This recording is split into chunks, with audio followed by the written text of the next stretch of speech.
voy a compartir mi pantalla.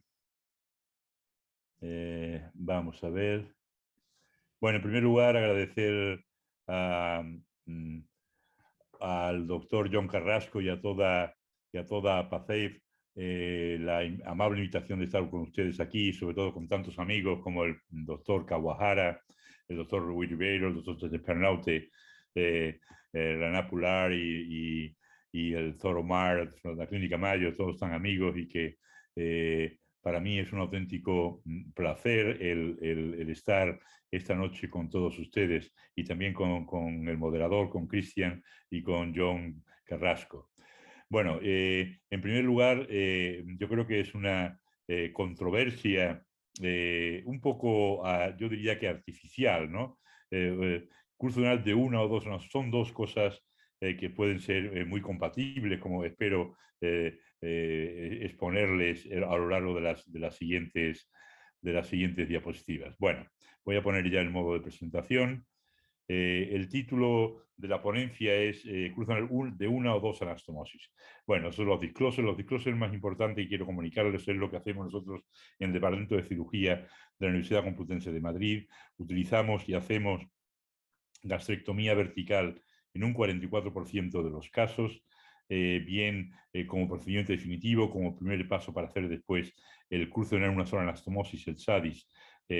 Nosotros realizamos también Roux-en-Y gastric bypass y hacemos cada vez más cirugía revisional procedente de SADIS, de gastroplastia vertical anillada, de bandas. En torno a un 12% de nuestra cirugía ahora son cirugías de revisión. Verán que nuestro armamentario no hacemos de forma sistemática el one anastomosis gastric bypass. El curso duodenal en una o en dos anastomosis, si bien aquí las estadísticas de la SNBS de Estados Unidos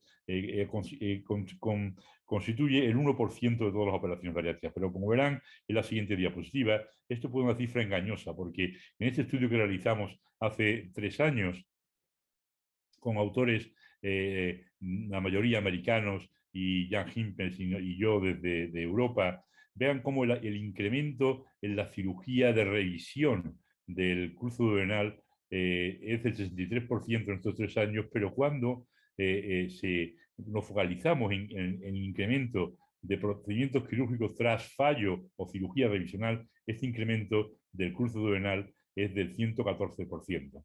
Y si hiciéramos esta estadística ahora, en el año 2022 probablemente este incremento sería cercano al 200% en cirugía de revisión. Y esto obviamente es reflejo de la epidemia de gastrectomías verticales que tiene Estados Unidos, donde ahora ya el 60% de todos los procedimientos que allí se realizan, Omar y Rana nos podrán comentar, son gastrectomías verticales. Desde luego el cruce duodenal ha conseguido y ha demostrado durante muchísimos años, el cruce duodenal en IDER-RU, los mejores resultados metabólicos de todos los procedimientos.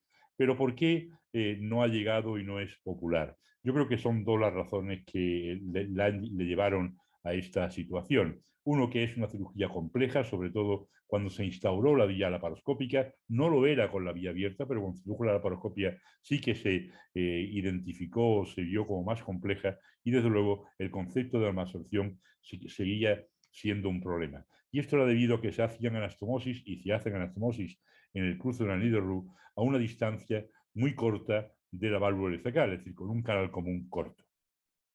Por lo tanto, hay que switch, lo que pongo en esta diapositiva, en el sentido de cambiar el cruce duodenal estándar para hacer un cruce más, digamos, democrático, más compatible, más, digamos, expandible en toda la literatura, porque es más una complicación o una aproximación terapéutica quirúrgica diferente. Esto fue lo que nos llevó en un intento de simplificar la técnica quirúrgica del cruce duodenal estándar en 2007 a Andrés Sánchez Pernaute y a mí en Madrid en el 2007 a concebir el cruce duodenal en una sola anastomosis. Con ello pretendíamos disminuir las complicaciones postoperatorias y desde luego podíamos simplificar el procedimiento sin afectar los resultados a medio y largo y corto plazo.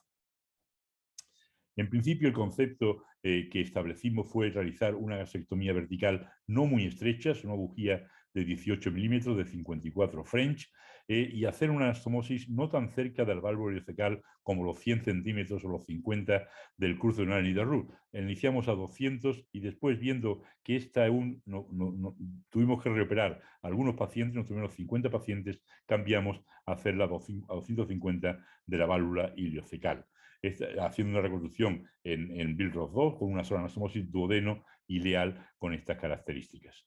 Obviamente, lo importante era no llevar a cabo una restricción muy importante, a la vez que una hipoabsorción en esta intervención, de ahí el tamaño de la bujía de 58 milímetros.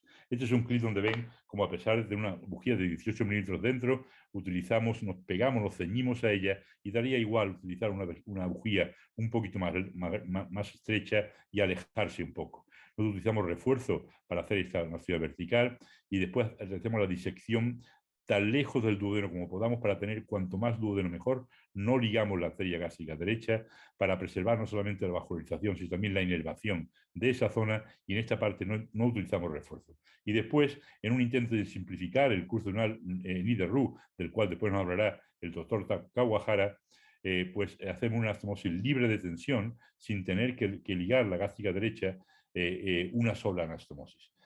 Así nos evitamos tener que hacer la otra anastomosis, la ilioiliostomía, y tener que cerrar los mesenterios que no lo cerramos. Esta anastomosis nosotros la hacemos en dos planos, utilizamos sutura barbada de 3 ceros, las 3 primeras capas, y la capa más anterior hacemos puntos sueltos interrumpidos de PDS 3-0 para quitar tensión y para que quede geométricamente más estable.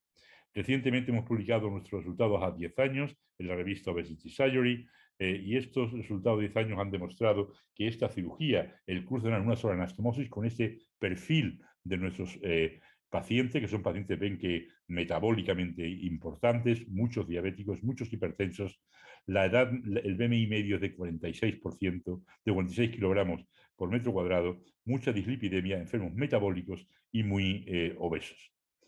Las complicaciones a corto plazo han sido muy pocas, solo el 14% de los pacientes visitó la sala de emergencias y el 3% fueron readmitidos. Aquí tienen una de las complicaciones que obtuvimos: una fuga a nivel de la sleeve, 3 fugas anastomóticas, una operación intestinal, 2 hernias a nivel de los trócares que tuvimos que reintervenir, una a través de los trócares y una a través de una hernia umbilical. Y el follow-up que tenemos en nuestro departamento es bastante alto. A 10 años tenemos un seguimiento del 65%. Es decir, que esto no es obra solamente de los cirujanos, sino sobre todo de nuestros endocrinos y nutricionistas, que siguen a los pacientes de forma muy cercana. Teníamos un 84% a los 5 años y bajamos al 65% a los 10 años. En lo que se refiere a pérdida de peso, son pérdida de peso muy interesantes, un total weight loss a los 5 años del 38%, y con un índice de fallo del 5,7% a los 5 años. A los 10 años, el total weight loss se mantuvo en el 34% y el porcentaje de fallos subió a un 11,6%, lo cual son cifras bastante interesantes con este importante seguimiento de casi el 80% de nuestros pacientes. Y en cuanto a la corrección de las comorbilidades, pongo, por ejemplo, la diabetes, como a los 5 años teníamos sin tratamiento al 76% de los pacientes, y 10 años el 61%. Con insulina el 7% a los 5 años y el 11% a los 10 años, con unas cifras muy, muy interesantes de glicemia y de hemoglobina glicada a los 5 y a los 10 años. El 6 también ha sido explorado por otros grupos. Un estudio muy interesante sobre pacientes sometidos después de cirugía, o bien sleeve gastrectomy, Roux-en-Y gastric bypass y SADIS y BPD-10, un estudio italiano donde participa el profesor Raffaelli y la doctora Mingrone, que son, digamos, la cuna del bypass, de la elevación biopancreática de Scopinaro. Y en este estudio que publicaron en SOAR en el año 2019, sometieron a un test de comida estimulada a los pacientes que habían sido operados de SADIS, de elevación biopancreática, de sleeve gastrectomy y de Roux-en-Y gastrobypass. Y ven como el SADIS tiene un comportamiento mucho más parecido a la elevación bilipancreática y la sleeve en su comportamiento metabólico se parece más al Roux-en-Y gastrobypass en lo que se refiere a los niveles de insulina pre y posoperatorios, a los niveles de glucosa pre y posoperatorios en ambas técnicas.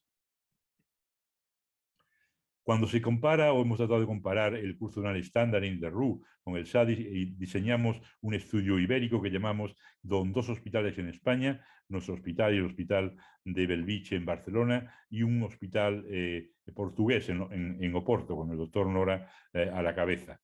Y este estudio, ya podemos llamar ensayo clínico ibérico, ahora está pendiente de publicar los resultados a 5 años. Es un ensayo clínico prospectivo, randomizado, donde comparamos el cruce de Roux con el SADIS. Cuando diseñamos el estudio, el ASA común es de, la longitud total del ASA alimentaria era de 300. 100 más 200 en el curso en el estándar y 300 de ASA común en el SADIS. Eso es contundente remarcarlo, y estos son los resultados que hemos dado a publicar a los 5 años. Ven aquí que en la demografía no hay ninguna diferencia en lo que se refiere a las complicaciones a corto plazo entre el curso en el estándar, 43 pacientes, y el SADIS, 44 pacientes. Ninguna diferencia en las complicaciones a corto plazo, en la estancia hospitalaria y en las complicaciones a largo plazo, y en la mortalidad no tuvimos en este ensayo ninguna mortalidad. En lo que se refiere al peso, al final, a los 5 años, es más potente el curso duodenal estándar que el SADIS. Ligeramente más potente, pero significativamente más potente a los 5 años el curso duodenal estándar. Sin embargo, lo que se refiere a la corrección de las comorbilidades, tanto el SADIS como el curso duodenal estándar en Roux conseguía una cifra de remisión de diabetes y remisión de hipertensión sin diferencia significativa, también lo que se refiere a la lipidemia, a la OSA, sin ninguna diferencia significativa entre los dos grupos, la remisión del reflujo, la dislipidemia, la apnea del sueño, etcétera. El total weight loss, como de nuevo es más potente el curso en el estándar, que está hecho, ya le repito, a 100 centímetros la anastomosis y 200 de asa alimentaria y 300 en el SADIS. Tanto hay que remarcar esto de 300 porque lo que nos hace pensar en ese sentido es que probablemente los pacientes que tengan un BMI mayor de 55, el SADIS debe ser realizado a 250 como es lo que nosotros propugnamos en nuestro departamento.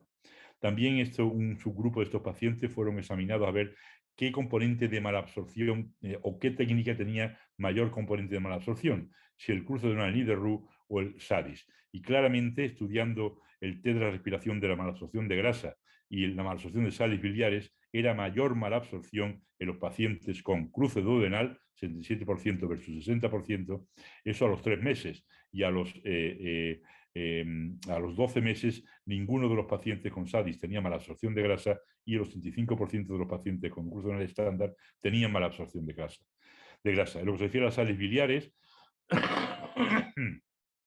el 10% de los pacientes con curso duodenal a los 3 meses tenía malabsorción de sales biliares, y ningún paciente con SADIS tenía el SETK positivo en ningún momento del follow-up, por lo cual implica que esta anastomosis a 100 centímetros obviamente es más malabsortiva, entre paréntesis, que la otra. Otro ensayo clínico que está pendiente de ser publicado es el que lleva a cabo el grupo canadiense de Laurent Biertot. En este caso comparan el curso duodenal estándar con el SADIS a 250 del canal común. No tenemos resultados todavía de ese estudio, pero sí preliminarmente resultados que presentaron en Madrid en el Congreso Mundial de ISO de 2019, donde se confirman los hallazgos del ensayo clínico nuestro, que el total weight loss fue mejor en el cruce duodenal que en el SADIS, en lo que se refiere a total weight loss a los 2 años, que es el punto de corte que emplearon. Sin embargo, los pacientes con curso duodenal Roux tenían más problemas nutricionales y peor calidad de vida en los pacientes con curso duodenal en Roux. Un subgrupo de pacientes del grupo portugués de Mario Nora ha estudiado ya metabólicamente bien estos pacientes sometidos a diferenciar el curso duodenal Roux con el SADIS, insisto, haciendo a 300 el total alimentary lim del curso de Roux y a 300 el SADIS. Y vieron que obviamente el SADIS tiene un canal común más largo, ya lo sabemos, 250 versus 100, con lo cual se incrementa el tiempo de contacto de las sales biliares con las células L productoras de GLP-1, se aumenta el estímulo de los receptores TGR5, con lo cual se incrementa la secreción de GLP-1 y se mejora el control glicémico. Y es muy importante remarcar que cuando estudian las hormonas gastrointestinales, tanto el glucagón como el GLP-1 son significativamente mayores en el SADIS que en los pacientes con Cruce Duodenal en hidrorru. Aquí lo tienen en una gráfica más clara, como de forma significativa los valores bajo la curva de glucagón son mucho mayores en el SADIS y de GLP-1 mucho mayores en el SADIS. Esto implica la reciente medicación de asociación de HIP y de GLP-1 puede tener significación en esta investigación. Por lo tanto, esta característica del SADIS comparado con Cruce Duodenal hace que los pacientes tengan una mayor interacción de las sales biliares con las células K secretoras, las células L, perdón, secretoras de GLP-1, que se incremente el nivel de GLP-1 postprandial y se mejore la secreción de insulina. Esto se agudizaría más si hiciéramos 250 centímetros de canal común. También estos autores, la doctora Pereira y colaboradores, han demostrado que el SADIS es menos malabsortivo proteicamente. El SADIS es una versión simplificada del Cruce Duodenal de hidrorru y resulta en unos niveles postprandiales más elevados de aminoácidos de cadenas ramificadas esenciales, lo cual hace sugerir que el SADIS puede resultar en un menor riesgo a largo plazo de malnutrición o de problemas proteicos. Por lo tanto, en resumen, el SADIS o el Cruce Duodenal en una sola anastomosis tiene sentido, es un procedimiento no tan mal absortivo como el Cruce Duodenal en hidrorru, es más hipoabsortivo. Es una modificación de una técnica completamente chequeada y estandarizada y con resultados demostrados. Preserva la leaf gastrectomy como el Cruce Duodenal en hidrorru, preserva la región superior como el Cruce Duodenal en hidrorru, no hay antro retenido como el Cruce Duodenal en hidrorru, pero no hay necesidad ni de corcelar los mesenterios, en que hay que hacer 2 cierres en el Cruce Duodenal en hidrorru, y no hay necesidad de hacer una reconstrucción en hidrorru, nos ahorramos una anastomosis. Es más simplificado, es más reproducible y creo, en mi humilde opinión, que es más fácilmente entrenable y aprendible por los diferentes cirujanos. Como diría el que malogrado ya el difunto, el profesor Escopinaro, los procedimientos hipoabsortivos, Antonio me decía, son como un coche de carreras, que mientras pueden ir muy bien, si lo manejamos muy mal, están destinados a tener un importante accidente. Muchísimas gracias por su atención y obviamente dispuesto a los comentarios de los panelistas y a las preguntas que consideren oportunas. Muchas gracias. Muchas gracias, doctor Antonio Torres. Vamos a hacer la palabra al doctor Nilton Kawahara, que nos va a hablar por qué Cruce Duodenal tradicional en Rux o de 2 anastomosis. Y al final vamos a debatir un poco. Okay.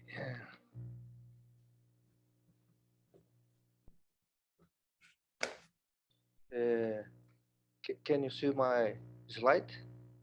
Yes, we can see your slide, Sí. Victor. Yeah, we can see.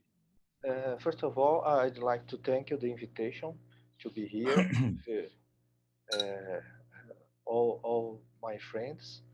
And I'll talk about duodenal switch by video laparoscopy. This is my experience. I started duodenal switch in 2002, but at that time I indicated the duodenal switch only for super obese patients for BMI over 60. Here we have the surgery, bariatric surgery we perform in Brazil, but as Antonio showed, here in Brazil, less than 0.5% perform duodenal switch. Most of surgeons perform the root gastric bypass, and sleeve is growing up here in Brazil also. When we see the meta-analysis, we can see the bariatric surgeons that utilize diversion of a small intestine have better results in a long-term follow-up, like OIGB, BPD, DS, root gastric bypass. Now, when you talk about diversion, we have like we have 3 limbs, and for me it's very clear. The biliopancreatic limb is regarding metabolism. Common channel is regarding malabsorption, and the alimentary limb is more regarding prevention of biliary reflux, and a little absorption. To understand that, we need to go back to anatomic textbook. When you go to anatomic textbook, we can see the variation of the ileojejunal intestine is high. Is from 3 meters to 12 meters. And we can see 40% of that total is jejunum and 60% is ileum.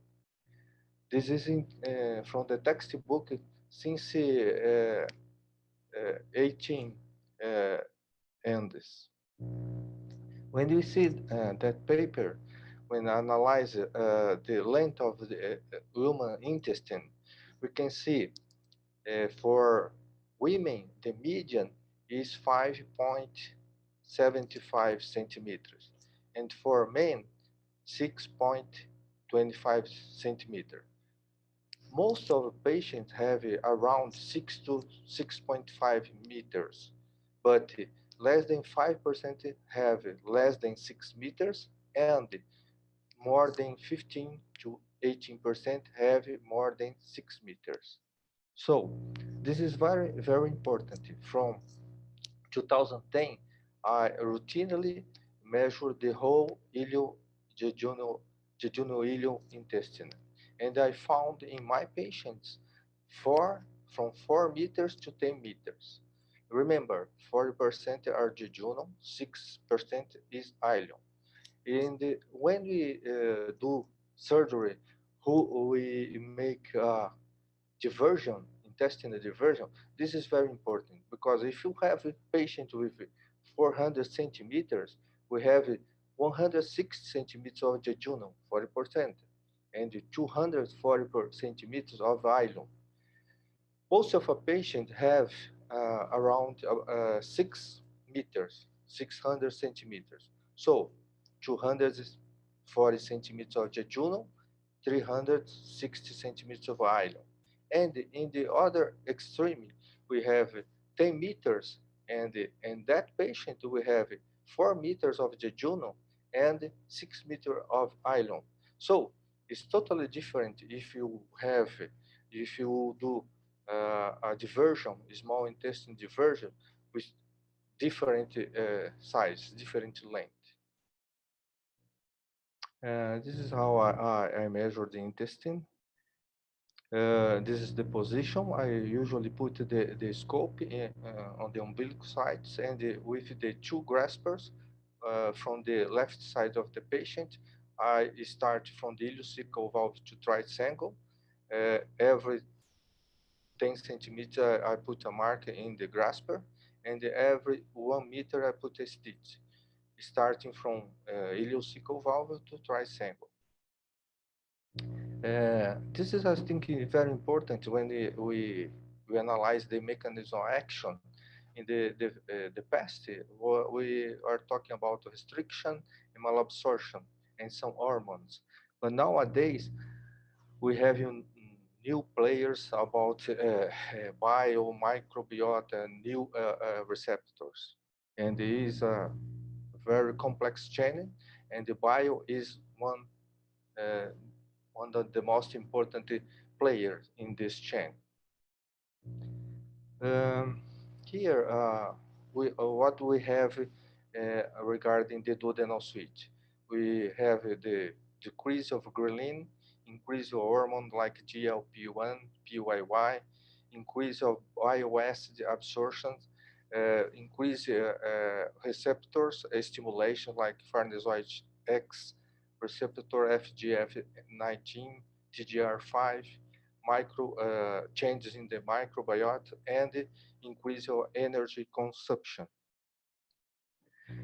When Doug Hess in 1988 started doing the duodenal switch, he proposed the measurement of the total jejunal intestinal, and he proposed put 40% of alimentary limb, included the common channel, and 10% of jejunal area. But in his article, he said some patients I found is small intestine or bigger, and he did the variation 25 centimeters from 75 to 150. But in the beginning, they don't talk about biliopancreatic limb. So we have in the common patient, most of patients 6 meters. We have in the classic duodenal switch, 150 centimeter alimentary limb and 100 centimeter common limb. So we didn't know about the biliopancreatic limb, but when you measure, we have 350 centimeters in biliopancreatic limb in most of patients. Here's some paper we can understand why the resulting long-term follow-up, the duodenal switch have had a better result.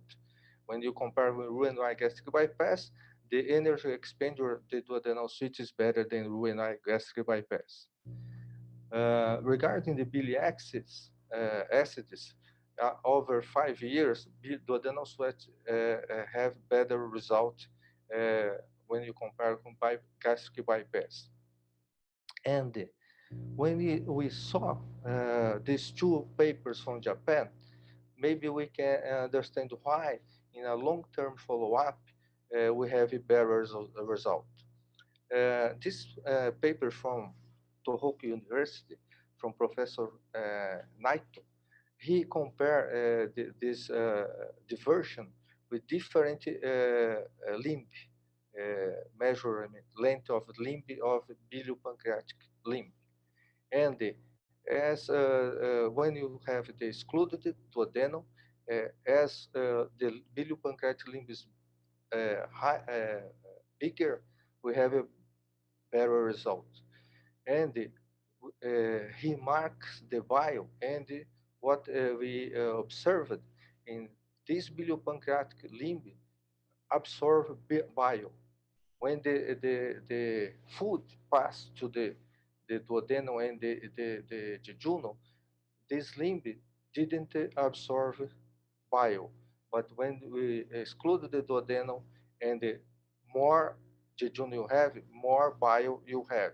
And this is very important because bile is the activation of the new receptors regarding the metabolism of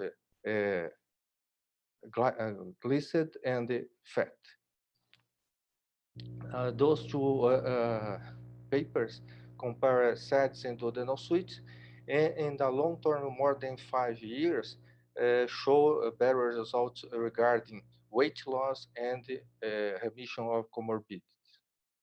And this is the anatomy, how I placed the trocar to perform the duodenal switch, the position of my team. I passed the surgery because I think the time. And the modification I did. Now I indicated the duodenal switch even for BMI lower, like 30, because I made some modification. So I measure the total jejunal ileum, and I put the 50% of the total as biliopancreatic limb, and 25 to 30% as common limb. Doing that, I have a very good results, and I didn't find any problem about nutrition. Doing the supplementation like a common Roux-en-Y gastric bypass. Here the drawing the duodenal switch, and usually I utilize a 40 French bougie, and 50% of biliopancreatic limb, 25 to 30% of a common channel. I do the duodenal ileal anastomosis terminal. I close all mesenteric defect, and I do routinely the cholecystectomy, and I don't place any drain. This is the drawing of the limbs in the classic duodenal switch, and is I call a metabolic duodenal switch when I measure and I do the proportional derivation. What I found is the same good results regarding the metabolic issues, but regarding weight loss, usually is around 10% less than classic duodenal switch. I present these results in 2017 at IFSO in London and American College of Surgery in the United States with very good results and no important complication, no mortality. Conclusion, I think duodenal switch and the metabolic duodenal switch are safe and effective for metabolic patients with lower BMI, have similar results as the classic one, but I think measuring the whole small bowel is essential for a tailored intestine diversion, which lowers the risk of bad outcomes. But more prospective and randomized studies are necessary. Thank you.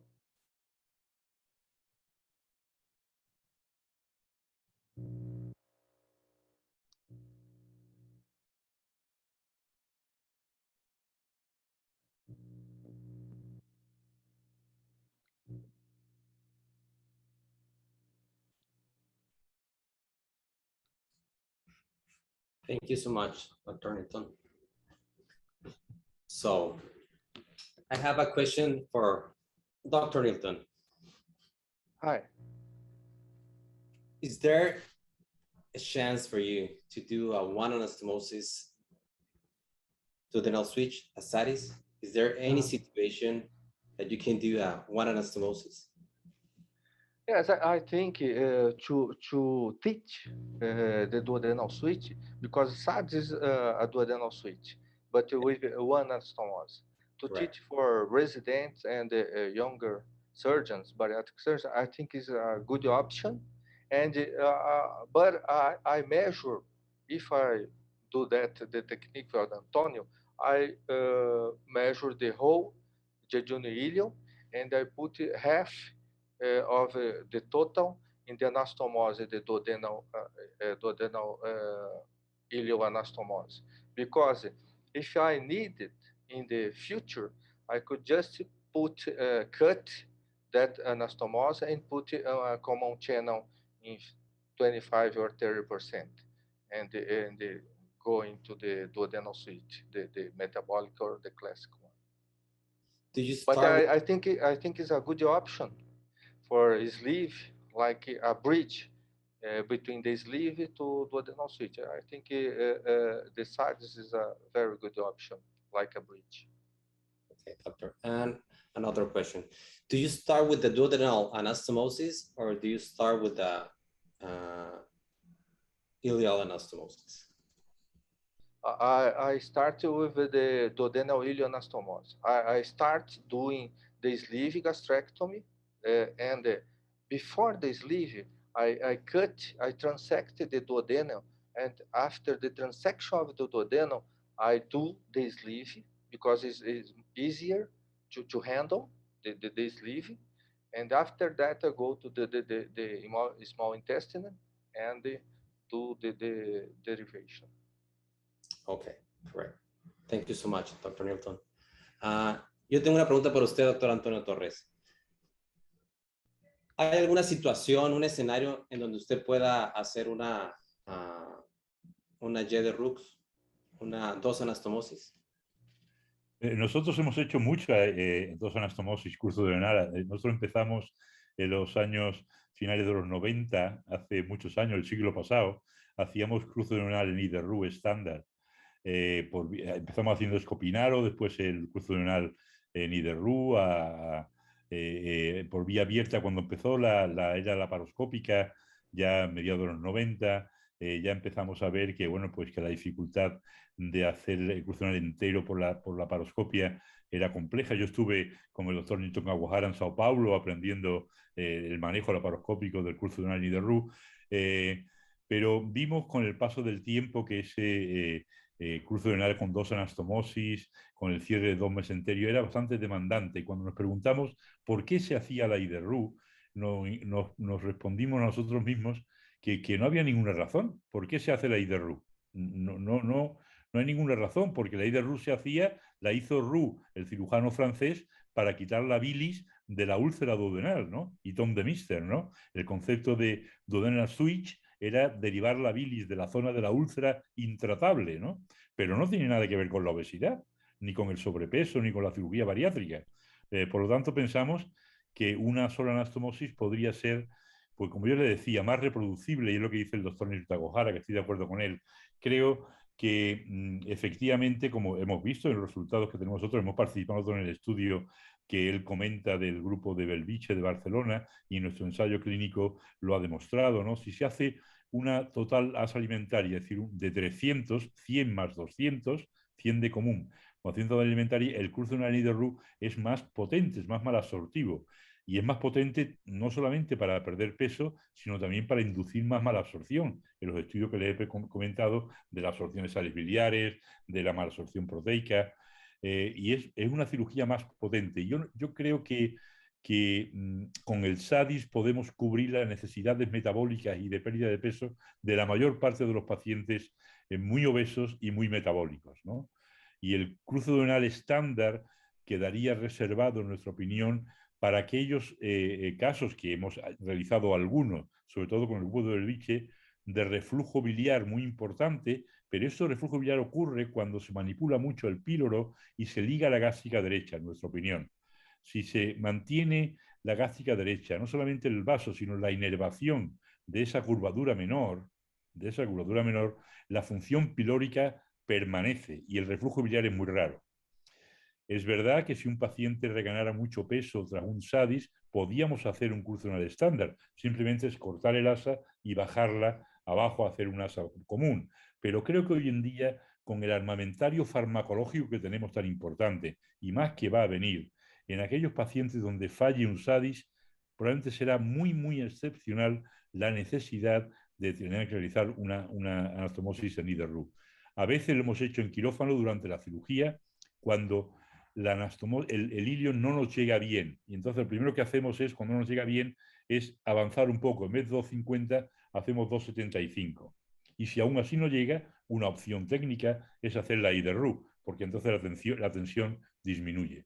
Son esas situaciones donde hemos encontrado que el bypass, el cruce duodenal en IDRU es una operación magnífica. Estoy de acuerdo con el doctor Cabojara en los comentarios que ha hecho de los porcentajes, pero eso lo hace él, y él lo hace muy bien porque tiene una gran experiencia y es un grandísimo cirujano. Pero yo creo que muchos cirujanos en el mundo, como les dicen los jóvenes, los que están empezando, el cruce duodenal en IDRU es muy challenging, en mi opinión. Y creo que el SADIS ha llegado para facilitar este paso de operaciones antes malabsortivas, ahora hipoabsortivas. Okay. Muchas gracias, doctor Antonio. ¿Hay alguien de los panelistas que quiera participar, que esté a favor del SADIS? Is there anyone of the doctors here that would like to talk about hi, SADIS? This is Rana Palat. Thank you both for such excellent talks. It was amazing. Dr. Torres, I must congratulate you on making the duodenal switch more popular and easier accessible, more accessible to surgeons in the US, because I used to do exclusively Roux-en-Y duodenal switch, and now I have done several SADIs because I'm in a teaching institution, much easier to teach, much quicker. So we are able to do these operations routinely, even on bigger patients, in an hour, for console time in the robot. And it's much easier to teach. Now, I did have some disappointing results in the people who are much more obese because I stuck to the common channel, the limb length of 275 centimeters. But recently we've had a few discussions, and you told me about your first series of 40 to 50 where you were doing 200 centimeters. And so we are trying to do that in the super obese patients to see if that will make a difference. I think the ileoileostomy is challenging, especially if you do it in 2 quadrants, versus if you can do it in a single quadrant like how we do it with the omega loop technique, it makes it a little bit less difficult.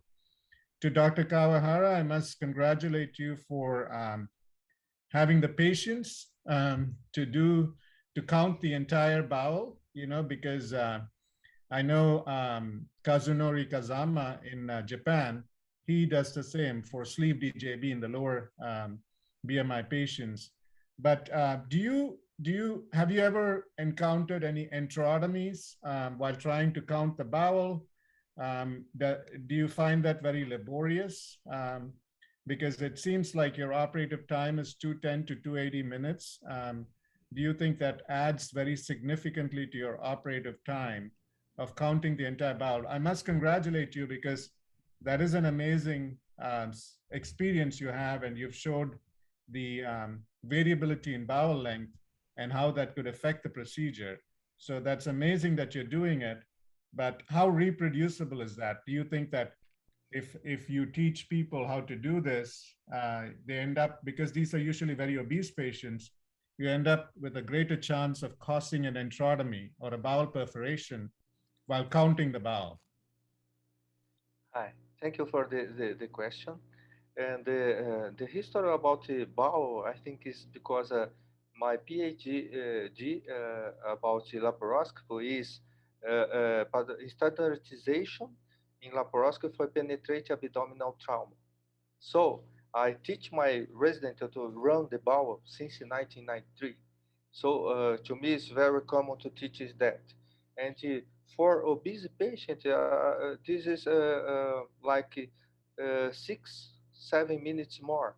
But there are some tips. There are some tips because you need to start. You put the scope from on the umbilicus, for example, 2 graspers on the left side of the patient, marks of 10 centimeters, and starting from ileocecal valve. The first 30 centimeters, first three measurement is more difficult because sometimes there are some adhesion there. But after 30 centimeters, you need to go up to the liver, to the right side of the liver. And after that is so fast, so fast. In Okay. 5-6 minutes, you is done. And I never found any enterotomy in that kind of manipulation.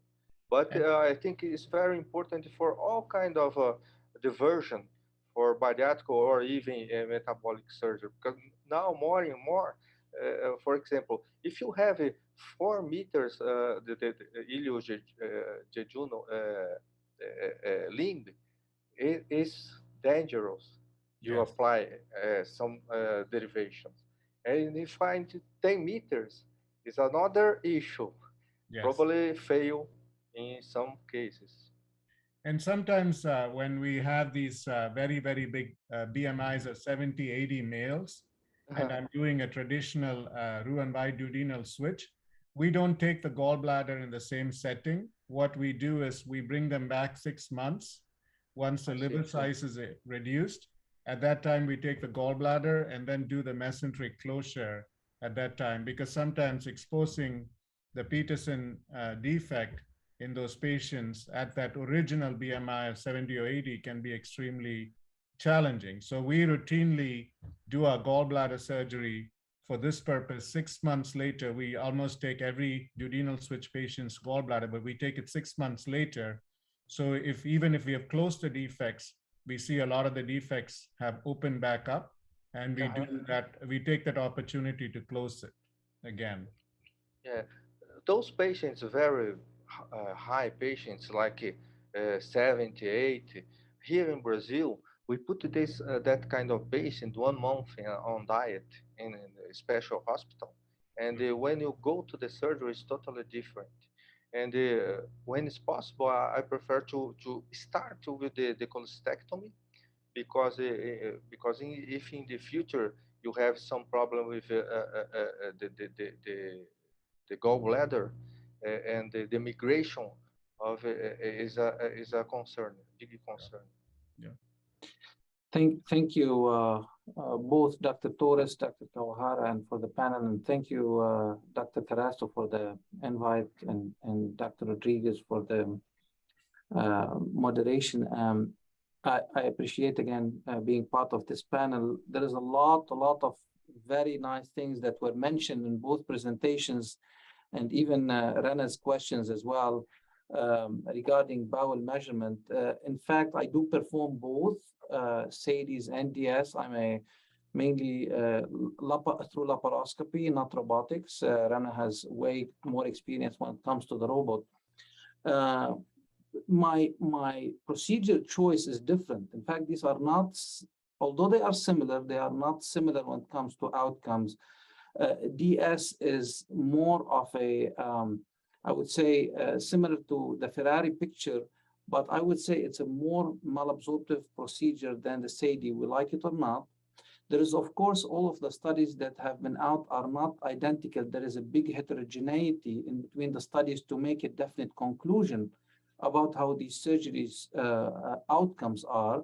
But we know that it's like stock market. If you want to get a higher yield, you need to invest more and you need to take a higher risk. And that's what the comparison between SADI and DS is. Both are hypoabsorptive, not malabsorptive, I would say. Both are hypoabsorptive procedures. But we did a recent meta-analysis, 6 studies comparing DS and SADI. Rana was part of this, and we checked, and when it comes to weight loss at 2 years, they are similar. But when it comes to 5 years, we start seeing about 5% more of total body weight loss in the DS group. Now, this comes at a higher risk. What is the risk? 1.3% bowel obstruction with the SADI group, 6% bowel obstruction with the DS group. And that's mainly because of the mesenteric defect at the ileoileostomy. Also, at what expense? 8% malnutrition, long-term malnutrition risk versus 1.3% in the SADI. That 8% does not replicate our experience here at Mayo Clinic. We do a 150 centimeter common channel. And in fact, we were able, even in the DS group, and we were able to decrease that malnutrition risk to around 2 to 3% in the Roux-en-Y duodenal switch. When it comes to SADI, I'm more on the 300 centimeter common channel. And a bit of my worry why I go to 300, not to the 200, as Dr. Torres initially described, or what he advertises for of the 250 centimeter in his series, is that most of these malnutrition really happen late. So yes, we say that SADI has a 1.3% malnutrition risk. But if we look at it from the duodenal switch, most of these later complications happen really at around 10 years or even longer when the patient's age is higher, or when they have a health event that kind of they are unable to go back to their previous stamina and so forth. So we don't know this long-term data, unfortunately, with the SADI yet. It has been there for about 10 years, but we have not seen the spectrum, all of it, as we've seen it with the Roux-en-Y duodenal switch. So we might be a bit underestimating that risk when it comes to that. The other thing I want to talk about really briefly is bile reflux. We did study that. So the loop configuration has its advantages because the Roux stasis, or that dilation that comes, even though it's not a real syndrome, sometimes that dilation, because of the transection of the bowel that happens in the rulum, that doesn't happen with the loop configuration. And while that is an advantage, a bit of a disadvantage is the bile reflux. We did study that, and the incidence of bile reflux, even making it up to the esophagus at times, is about 1% in the SADI. It's surely less than that in the OHGB, or the mini gastric bypass, because of the pylorus and what the pylorus does. And it also has to do with the technique and how far you are from the duodenum, and how you tailor the duodenal ileostomy when you do your anastomosis. But still, it is a kind of a downside of the SADI if we want to compare SADI to duodenal switch. When I do my procedures, if it's primary, I used to do a lot of sleeve in patients who have a BMI of 70 or 75. Now I do SADIs. I call it a right upper quadrant surgery. You're mainly working the right upper quadrant other than doing the sleeve, which is kind of something more routine we do. But when it comes to revisions, I prefer to do the duodenal switch. So the variability in results from sleeve to SADI versus sleeve to duodenal switch is higher. So you see more consistent results in patients who had weight recurrence or insufficient weight loss if you go from sleeve to duodenal switch than going from sleeve to SADI. At least that's what's present in the literature, and at least that's what's present, what we experience with our own patients. So I kind of gave a summary of what we know from what we have and what we have published before. But my main question is for both Dr. Nilton and Dr. Torres, Antonio Torres, does primary versus revision affect your decision in which surgery you choose? Well, Omar, thank you for your comment. That you put the point or the most important trick. You said that you do a common channel 300. So you are jeopardizing, the result. It's not the question. Are you performing a common channel in a standard Ruan Duodenal suite 150? Is that right? Yes. So it's also I was commenting. All our studies have been our clinical trial performing the anastomosis 300. So I think, for revisional, as you said, and for very heavy patient, you have to go to 250. If you compare, SADI 300 or duodenal switch 150, you have there, the reason. You don't have to look for another thing. But if you compare revisional sleeve in SADI 250, it's going to be very nice. We already studied one shot versus two shot SADIs procedure. We compare at the beginning, the first 2 years, we thought, we saw that, the one shot surgery would be much better. It was, but when the time went by, the two curves, one shot versus two shot SADIs was the same. So, I mean, you are very clear. If you want to, the idea of, or advising, of having 250 is going to be a nice option in terms of, balance the hyperabsorption and the strength and the power of the technique. And again, as Rana said, I comment to him that our first 50 patients, that's true, we have to reoperate in 8 patients. But the other 42 after 10 years, because we stopped operating this patient in 2009. The patient now, with our follow-up, 80% follow-up in those patients, are doing very, very extremely well. So this is the reason I support the idea of Rana of in this very heavy patient, 80 BMI, 75, in thinking of performing 2 steps, maybe a sleeve, and then go to 200 or directly 200. Of course, maintaining the supplementation and all the follow-up that those patients with hyperabsorptive surgery need. We cannot lose those patients. Thank you so much. I do 275 if I'm going from a sleeve to a SADI in specific situations. I do some of the pre-heart transplant cases, and if they already had a sleeve, I convert them into a SADI because they have the LVAD, and I just need to get them off the table. I do use 275 in revisions when I do SADI, sleeve to SADI. So just to add that. Well, thank you. Well, I think so. Thank you so much, Dr. Carrasco and Dr. Rodriguez, for organizing this. This was excellent. This was really good. My flight leaves soon, so I have to get out. But this was an excellent discussion and really well done, and great presentations by Dr. Torres and Dr. Kawahara. Thank you. Thank you so much, Doctor. May I say something still or not? Go ahead, Rhea, of course. Okay. Thank you so much, Carrasco for this kind invitation. It's a pleasure to be here with all of you, friends. I have a conflict of interest about this operation because I'm doing OAGB. I suppose you know about that. But I'm very happy because the presentations were great with very interesting issues and very modern, very innovative.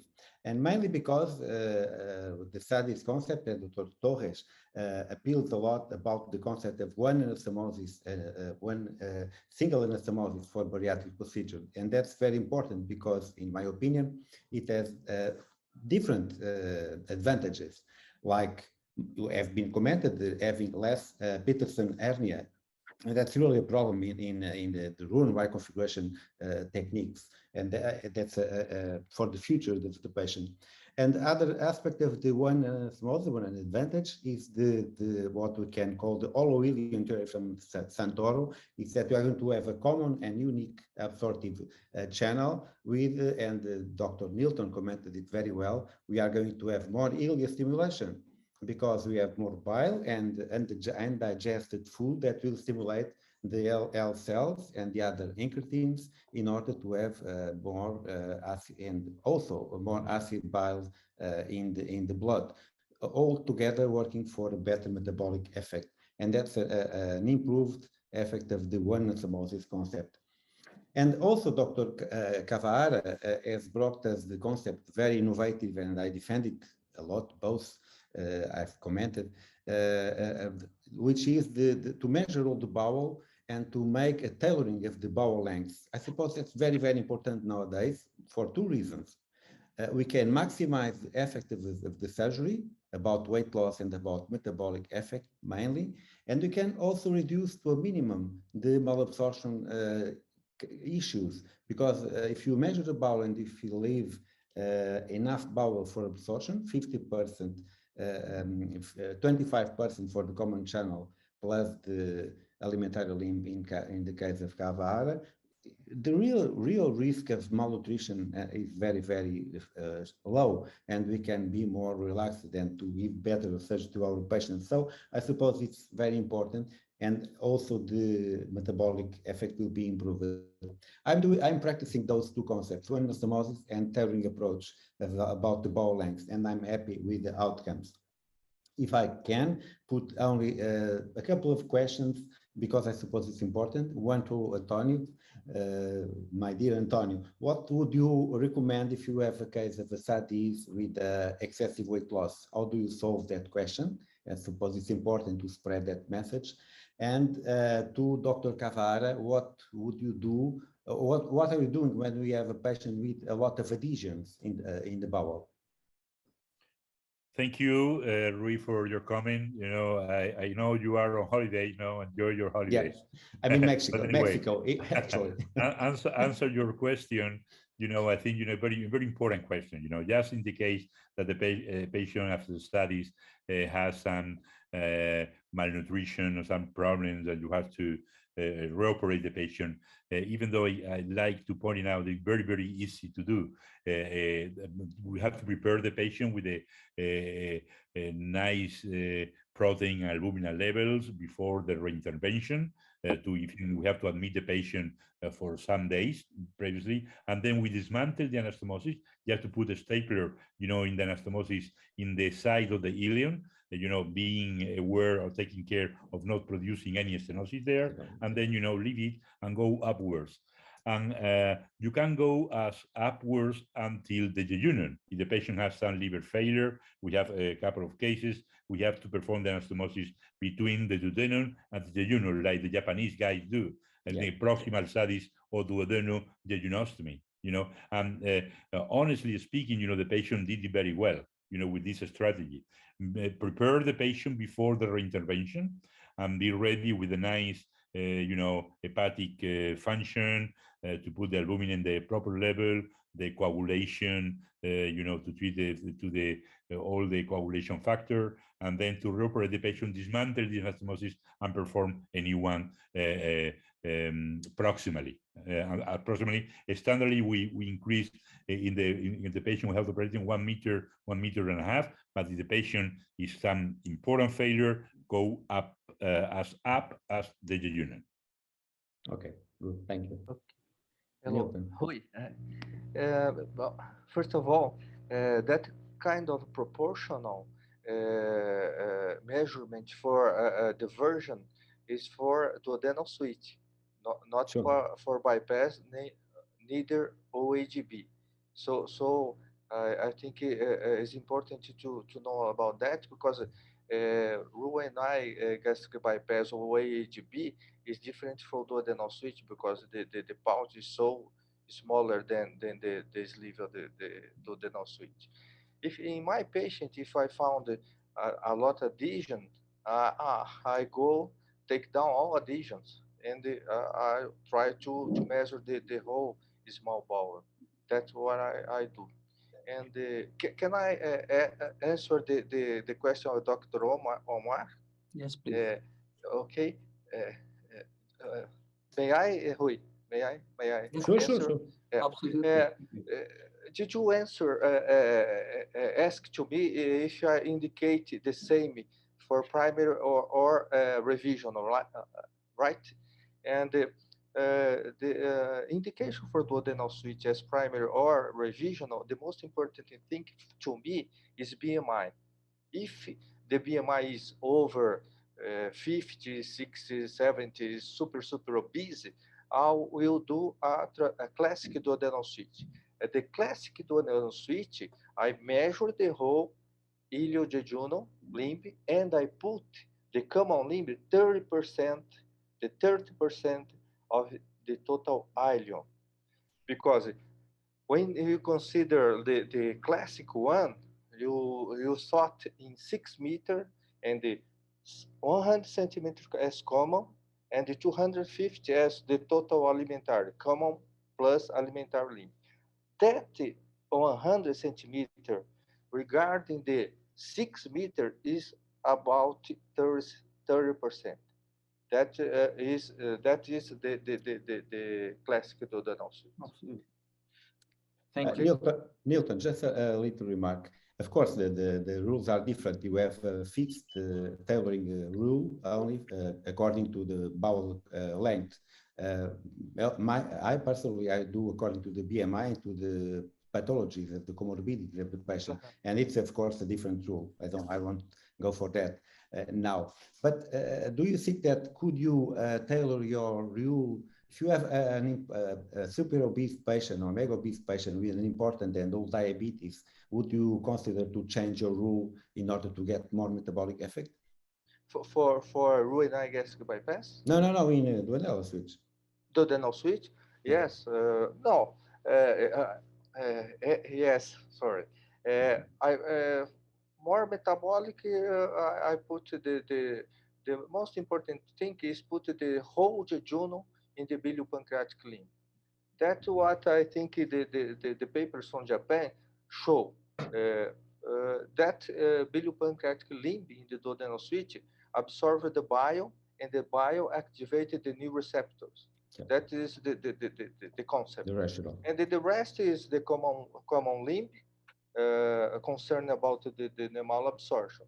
Now we are trying to not to find malabsorption. Is more functional maybe, but that is my rationale. Okay, thank you. Christian, do you allow me to ask a question for both as well, or just to learn more? So I'd like to know from both Dr. Torres and Dr. Kawahara, and first for Dr. Torres, if you have bile reflux, do you change into a standard duodenoileostomy, or you try to do standard Roux-en-Y duodenal switch, or you try to kind of change the way the anastomosis is going into the DI area? And if you change into a Roux-en-Y duodenal switch, how far do you go down? Or that depends also on BMI. Like if the patient still has a high BMI, you'd convert it to a traditional duodenal switch. We don't have this problem. We haven't seen any patient. The only patient we have operated, sorry, due to biliary reflux are those in the clinical trial we are performing with Belviche hospital in Barcelona. I reoperated there in Barcelona 2 patients due to biliary reflux. But again, I have to reinforce, to pointing out that those guys, they divided the right gastric artery. I think, the dividing the right gastric artery, touching a little bit more, the lesser curvature can, can impair, the function of the pylorus, altering, the vagus innervation. We don't know yet enough, but as more physiological we are, less disturbance we are performing. At the beginning of our experience, we performed a Billy Tech in 10 patients after a sleeve, in 10 patients after SADIS. Unfortunately, we didn't publish this paper because we lost the result in the computer. We couldn't, publish the result. But we know the result were there is no difference in the quantity of the bile checked by Billy Tech in the sleeve gastrectomy than in the SADI procedure. And another important issue is not only not divided the right gastrectomy, it maintains some antrium. No go in the sleeve so close to the pylorus, because in this way, you are altering this antropyloric function. So if the antropylorus is functioning, the biliary reflux is not going to be any problem. Why? We don't have this problem. We have bile in the antrum, and the antrum expel the bile to the ileum. But just in case, if we have a very, very, very symptomatic, and the cases I told you, we dismantle the anastomosis. We go as distally as we can combine the bile reflux with the BMI of the patient. If there is no weight regain, and the patient, in some sense, can be dangerous. So in some sense, if the biliary reflux is too heavy, you have to think in performing a Roux-en-Y gastric bypass, not the standard Roux-en-Y duodenal switch. Because if you go down too much and the patient didn't regain any weight, you are inducing plus hypoabsorption, and you can find problems. You can convert the problem of biliary reflux in a malnutrition problem. So in this case, you have to treat what the patient has. If the patient has biliary reflux, do a Roux-en-Y only, gastric bypass. Thank you. Dr. Kawahara, question.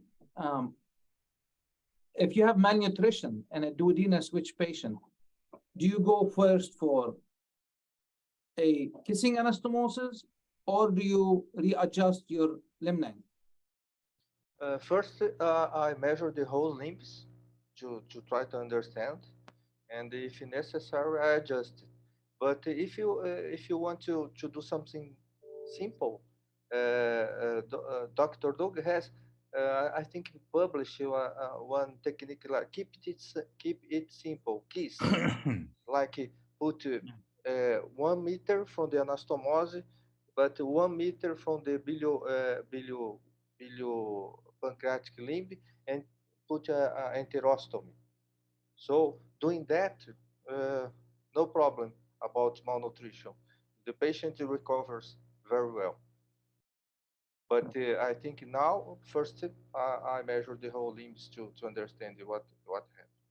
Thank you so much. And again, I appreciate every time I meet with you, I learn more, and so with my friend, Dr. Roberto. Although this is not an OHGB thing, but you always bring a lot to the table. Thank you so much.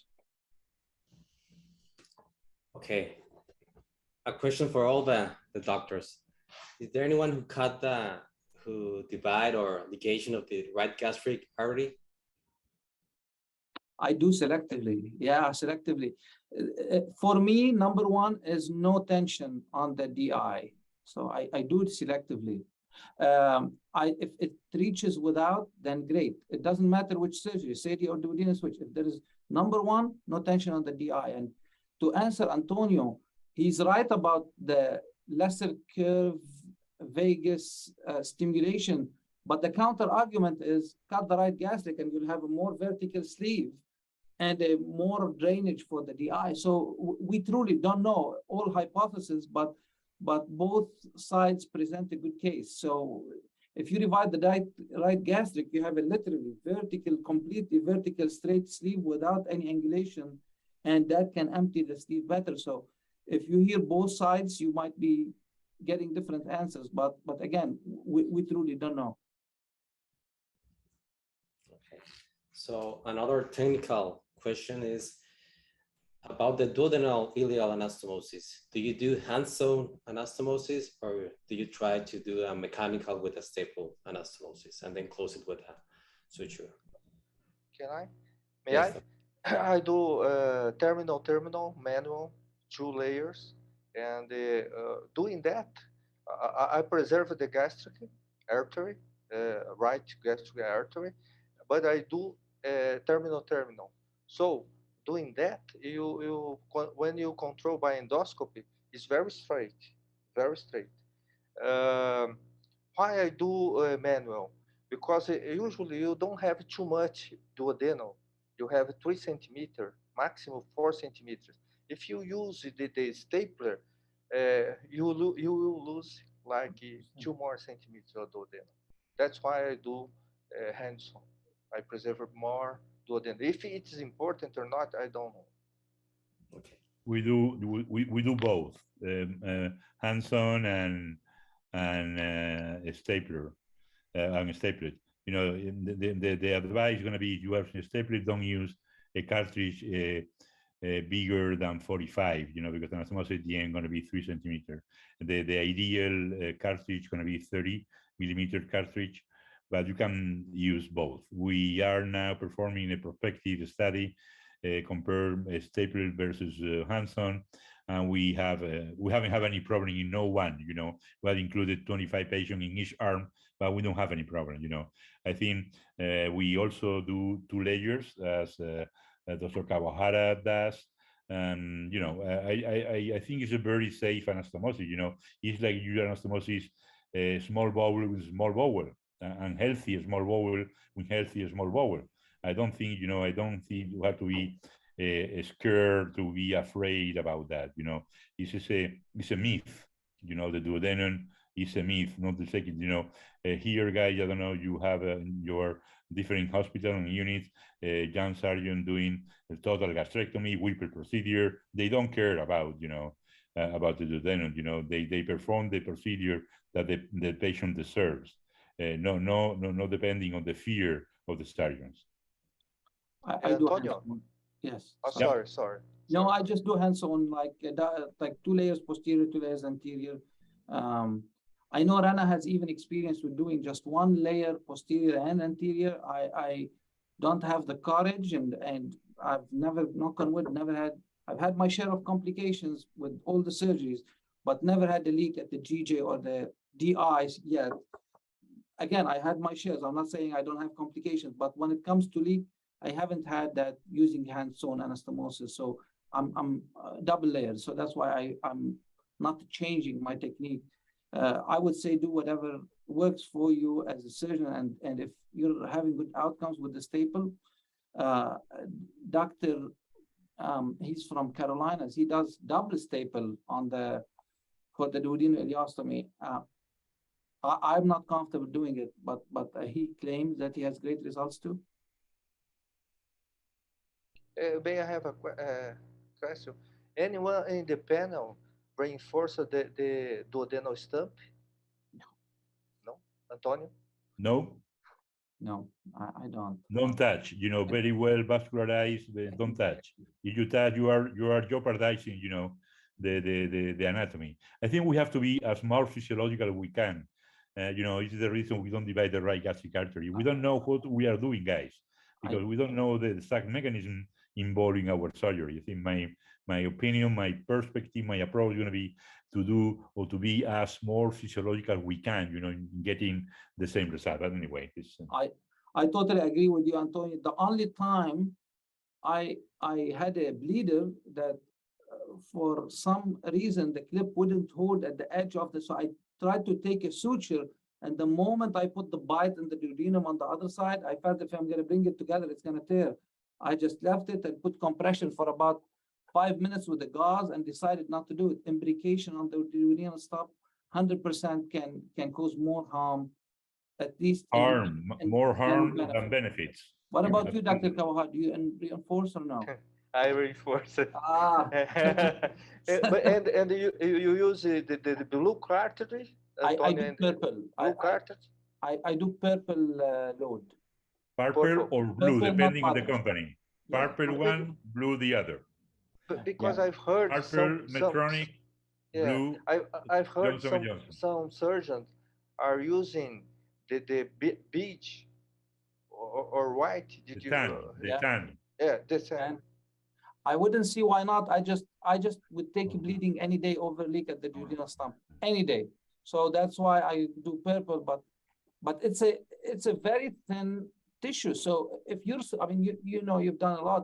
Sewing that the eye, if you are really at the duodenum, not at the pylorus, that duodenum is very, very thin. I bet you even if you do white and not even tan, it will work. But again, it's just how much risk I haven't had any bleeder from the other side. That's why I don't do it. I personally, I performed also duodenal switches in the past and now a couple of studies, but I changed from the mechanical to the manual anastomosis. I suppose there are two advantages in my view. We control better the caliber of the anastomosis, and in otherwise you have less hemorrhage, less bleeding. So I'm extending more the manual anastomosis to also to other operations like OATB, for instance. A question for you: do you prefer barbed sutures or regular monofilament sutures for that duodenal anastomosis? What do you think about that? Barbed suture. I use barbed suture, the 3 rows on the anterior with PDSDO. Nilton. I don't like barber suture. I think barber suture for anastomosis could be a challenge if you didn't do very well or made some mistake. To correct that, it's a hell.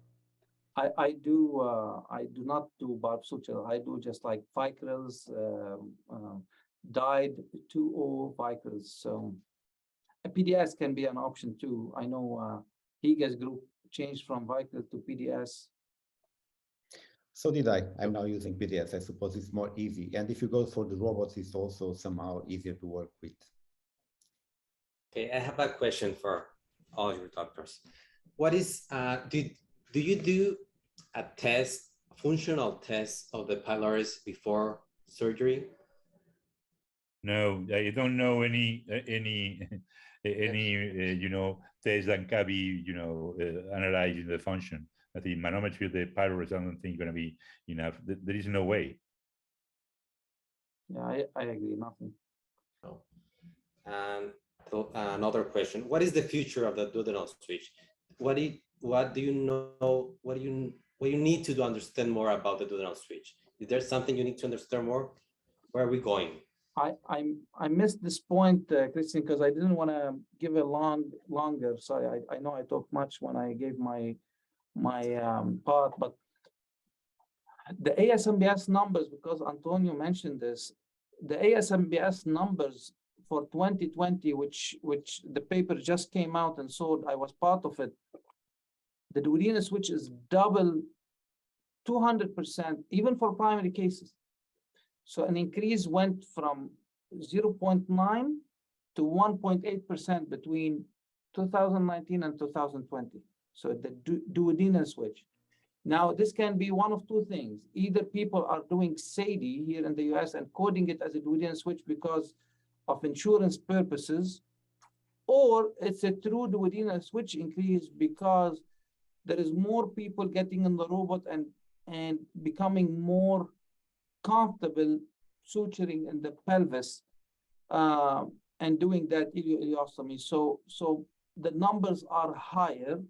Now that the endorsement for the SADI just came out, I believe the SADI numbers will be way higher. I think the surgery is simple if understood. The complications are what is hard to take care of in any duodenal or duodenal ileostomy surgery. So there is a learning curve. Also, we published on that the risk of complications in the first SADIs performed in the US in the year 2020 is in fact matches that duodenal switch.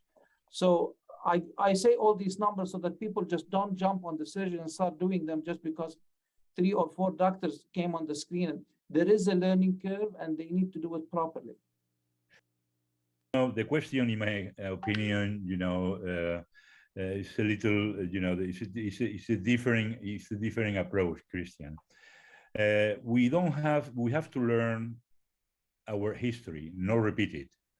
The question, how in the US, they were performing 60% Roux-en-Y 50 years ago, 50. And now they realize that 30% fails. So first, the future dental suite is going to be passing for not offering Roux-en-Y gastric bypass to those patients with a very high BMI are very metabolic first. This is one thing. And the other thing, this huge epidemic or pandemic sleeve gastrectomy, the US guys, Omar can ratify that, passed to performing 60% Roux-en-Y, 60% sleeve. Many of these sleeves will fail. So the future, you can guess the future very nicely.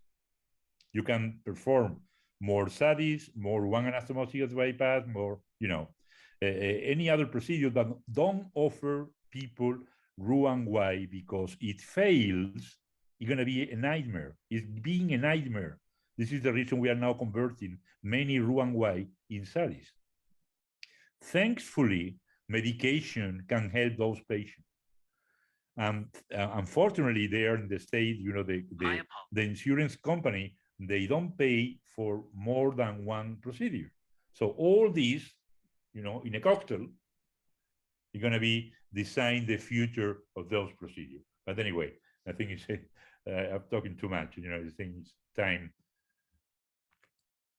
To me, I think the duodenal switch will increase because sleeve growing up around the world, and more than 50% will fail about regarding weight loss. So I think SADIs, duodenal switch, and as Antonio said, only Roux-en-Y gastric bypass is not a right procedure after sleeve that failed about weight loss. So I think duodenal switch will increase 1 or 2 anastomosis, but it will increase. I completely agree with Antonio. I suppose that we need to change something, because if we persist in the same mistake, we are not going to get different outcomes. So we need to change something. Of course, I'm not doing Roux-en-Ys anymore, unless there is a Barrett esophagus, maybe. I'm doing just a couple of sleeves a year, and I'm running OAGB, some studies, OATB nowadays, and I believe we need to consider other options. And in my opinion, the bipartition, transit bipartition is also appealing for the future. So I suppose that the future will go about that kind of concept for more ileal surgeries. I do perform Roux-en-Y gastric bypass as well. I mean, probably half of my practice. So for example, I have 2 SADIs tomorrow. I did just 2 bypasses yesterday. It's just I tailor it according to the patient. A patient with reflux, in my book, gets a Roux-en-Y gastric bypass. And both SADI and DS, we published our Mayo data. There's about 18% de novo reflux after DS. And again, that's not as bad as that of the sleeve, but that is there. So if a patient is coming with reflux as a presenting symptom and complaining of or class 3 obesity, then I'd offer them Roux-en-Y gastric bypass. A large paraesophageal hernia, Roux-en-Y gastric bypass. Okay. So these are things to me that, the more tools we have, the better. There is not one ideal operation. There is a lot of good operations, and we just have to fit the patients into that spectrum where they fall. Okay. Omar, sorry, I agree with you, because I said I don't perform any classic Roux-en-Y gastric bypass, but I do perform what you can call a metabolic, or what I call diverted OAGB, as a strategical policy of avoiding bireflux. People with the risk of bireflux, I switch for the diverted OAGB, which is a metabolic urinary gastric bypass. And I suppose we can do the same with the SADS and the duodenal switch. If there is a risk of bireflux, has been said here, we can go for the duodenal switch because of that. Well, thank you. Sorry, I truly, I mean, the meeting was earlier. I had to kind of push it, but I have to leave at 3:30. So I want to thank John, Christian, Antonio, Rui, and Nilton. Oh, truly, every time I meet you all, I learn more than anything. So I appreciate it. And thank you, John, for the invite. Great meeting. Thank you so much, Doctor. We're almost at the end of the meeting. So for the last question, right now we have a new pediatric surgeons watching us. What is your advice for those pediatric surgeons that are gonna try to do SADIs? There are some doctors that are gonna try to do classic duodenal switch. Do you have an advice for them? My advice would be that to see the patient, to analyze the patient, to study the patient, and to offer the patient what the patient deserves, not what you know to do. You know what I mean? It's the main message. You know, you cannot adapt the patient or your technique. You can offer the patient what they need. If the patient needs studies, you have to offer studies. If you don't know how to perform, learn it, train it, but don't offer what you know to operate. Ethically, you cannot offer a patient with 60 BMI at present time, you know, a procedure that can fail a lot.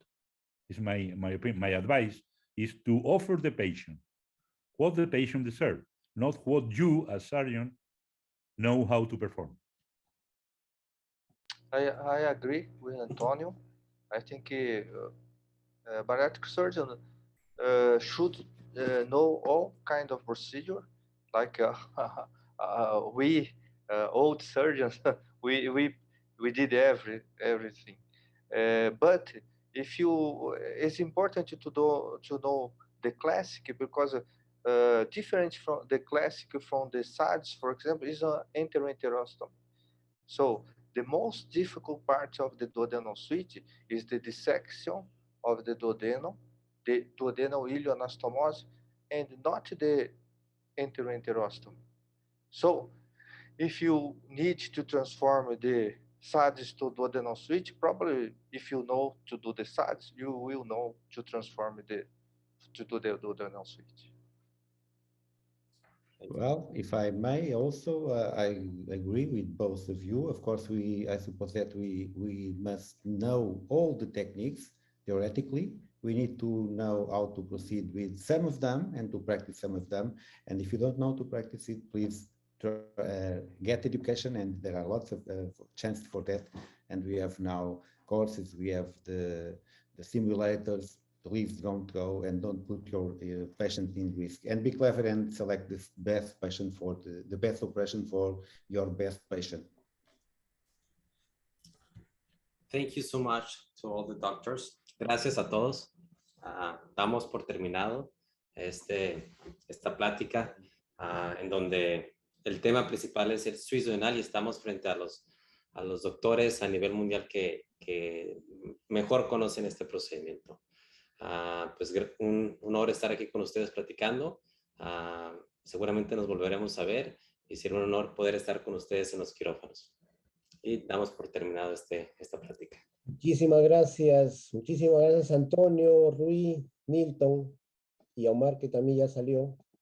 Muchísimas gracias, Cristian, un abrazo. Y les queremos presentar nuestro próximo evento, que también es interesante. Queremos responder a la pregunta de que si el bypass gástrico en Y seguirá siendo el gold estándar. Bueno, tenemos a Mario Musela, que nos va a acompañar moderando este próximo evento del 31 de agosto a las 2 de la tarde, también hora de Perú. Y defendiendo esto estará nuestro amigo Ricard Corcellés, entre otros. Todo